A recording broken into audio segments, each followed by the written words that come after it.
তো আপোনালোকে এই ভিডিঅ'টো যদি আপোনালোকে সম্পূৰ্ণ ভিডিঅ'টো চাই তেতিয়াহ'লে আপোনালোকে আসলতে অনলাইনত আপোনালোকে কেনেকৈ তীৰ কাটিব পাৰে তো সেইখিনি কথা আপোনালোকে বুজি পাব আৰু দেখিবলৈ পাব আপোনালোকে কেনেকৈ অনলাইনত তীৰ কাটে আৰু যদি আপোনালোকে অনলাইনত তীৰ কাটিব খোজে তেতিয়াহ'লে আপোনালোকে এই ভিডিঅ'টো সম্পূৰ্ণ ভিডিঅ'টো চাই থাকিব তো তেতিয়াহ'লে আপোনালোকে অনলাইনত তীৰ কাটিব পাৰিব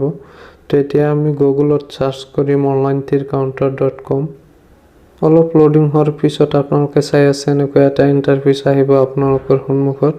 আপোনালোকে একেবাৰে ওপৰত যে আছে onlinetircounter.com তো আপোনালোকে তাতে ক্লিক কৰিব ক্লিক কৰাৰ পিছত আপোনালোকে চাব এনেকৈ এটা ইন্টাৰফেস আহিব এইটো হৈছে onlinetircounter.com ইয়াৰ পৰা আপোনালোকে অনলাইনত তীৰ কাটিব পাৰিব তো আপোনালোকে কেনেকৈ অনলাইনত তীৰটো কাটিব আৰু অৰ্ডাৰবোৰ আপোনালোকে কেনেকৈ কৰিব তো হেতু আপোনালোকক দেখাই দিম তো আপোনালোকে ভিডিঅ'টো স্কিপ নকৰাকৈ চাই থাকক তেতিয়া যদি আমি ইয়াৰ পৰা অৰ্ডাৰ কৰিব খোজো নম্বৰবোৰ তেতিয়া আমি শপ নাওত ক্লিক কৰিম তাৰ পিছত আমি এনেকৈ এটা ইন্টাৰফেস দেখিবলৈ পাম তো ইয়াতে 9 এন্ডিংৰ পৰা আপোনালোকে চাই আছে ইয়াতে 9 এন্ডিং আছে 8 এন্ডিং আছে তো আপোনালোকে ইয়াতে গোটেই কেইটা এন্ডিংে পাব 9 ৰ পৰা 0 লৈকে তো আপোনালোকে যদি এন্ডিং কেইটা চাব খোজে তেতিয়াহ'লে আপোনালোকে স্ক্ৰল কৰি নিচফালে যাব তাৰ পিছত আপোনালোকে গোটেই নম্বৰ কেইটা দেখিবলৈ পাব স্ক্ৰল কৰি নিচফালে গেলে তো আপোনালোকে ইয়াৰ পৰা যিকোনো এটা সিলেক্ট কৰিব সিলেক্ট কৰাৰ পিছত আপোনালোকে চাৰিটা অপচন দেখিবলৈ পাব আপোনালোকে আসলতে নম্বৰটো কোড কাটিব এই চাৰিটা অপচন আহিব তাৰ পৰা আপোনালোকে যিকোনো এটা নম্বৰ যিকোনো এটা অপচন সিলেক্ট কৰি লব আপোনালোকে আসলতে নম্বৰটো কোড কাটিব তো যিকোনো এটা সিলেক্ট কৰি লোৱাৰ পিছত আপোনালোকে ইয়াতটো সাৰ্চ কৰিব এটো সাৰ্চ কৰাৰ পিছত আপোনালোকে চাব ওপৰত ৰাইট সাইডত আপোনালোকে এটা চাব তাতে আপোনালোকে ক্লিক কৰি আপোনালোকে এনেকৈ এটা ইন্টাৰফেস দেখিবলৈ পাব মানে ইয়াতে আপোনালোকে অৰ্ডাৰবোৰ আপোনালোকে প্লিজ অৰ্ডাৰত তেতিয়া ক্লিক কৰিব লাগিব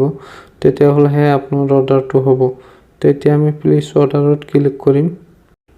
তাৰ পিছত আমি ইয়াৰ পৰা আমি পে কৰিব লাগিব তো আপোনালোকে চাই আছে অৰ্ডাৰটো সাকসেসফুল হৈ গৈছে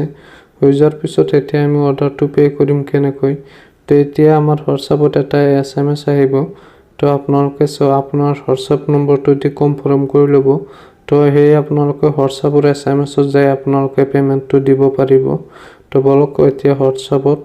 তো আমাৰ হোৱাটছআপত এনেকৈ এটা লিংক আহিছে তো এই লিংকটোৰ পৰা যদি আমি পেমেন্টটো দিব খোজো তেতিয়াহ'লে আমি ইয়াতে onlinetircounter.com অৰ্ডাৰ ষ্টেটাছত আমি ক্লিক কৰি ইয়াৰ পৰা আমি পেমেন্টটো দিব লাগিব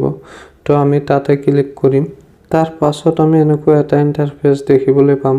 তো ইয়াতে তিনটা অপচন আছে আমি এই তিনটা অপচনৰ ভিতৰত আমি যিকোনো অপচনৰে আমি পে কৰিব পাৰো আৰু আফটাৰ আমাক পেমেন্টটো কেনেকৈ দিব হেতু আপোনালোকক কম যদি আপোনালোকে পেমেন্টটো পায় তেতিয়াহ'লে আপোনাৰ হোৱাটছআপত আপুনি পে নম্বৰটো তাক দি দিব আৰু হিহঁতে আপোনাক পেমেন্টটো আপোনাৰ পে নম্বৰত পেমেন্ট কৰি দিব আফটাৰ 30 মিনিটৰ ভিতৰত আপোনালোকে আপোনালোকৰ একাউণ্টত পেমেন্ট পাই যাব হেতু 100% জেনুইন তো আপোনালোকে ভিডিঅ'টো চাই নিশ্চয় বুজি পাইছে আসলতে আপোনালোকে কেনেকৈ অনলাইনত তীৰ কাটিব পাৰে তো আপোনালোকে অনলাইনত তীৰ কাটিব আৰু ভিডিঅ'টো শেষলৈ চাৰ কাৰণে ধন্যবাদ জনাইছো আপোনালোকক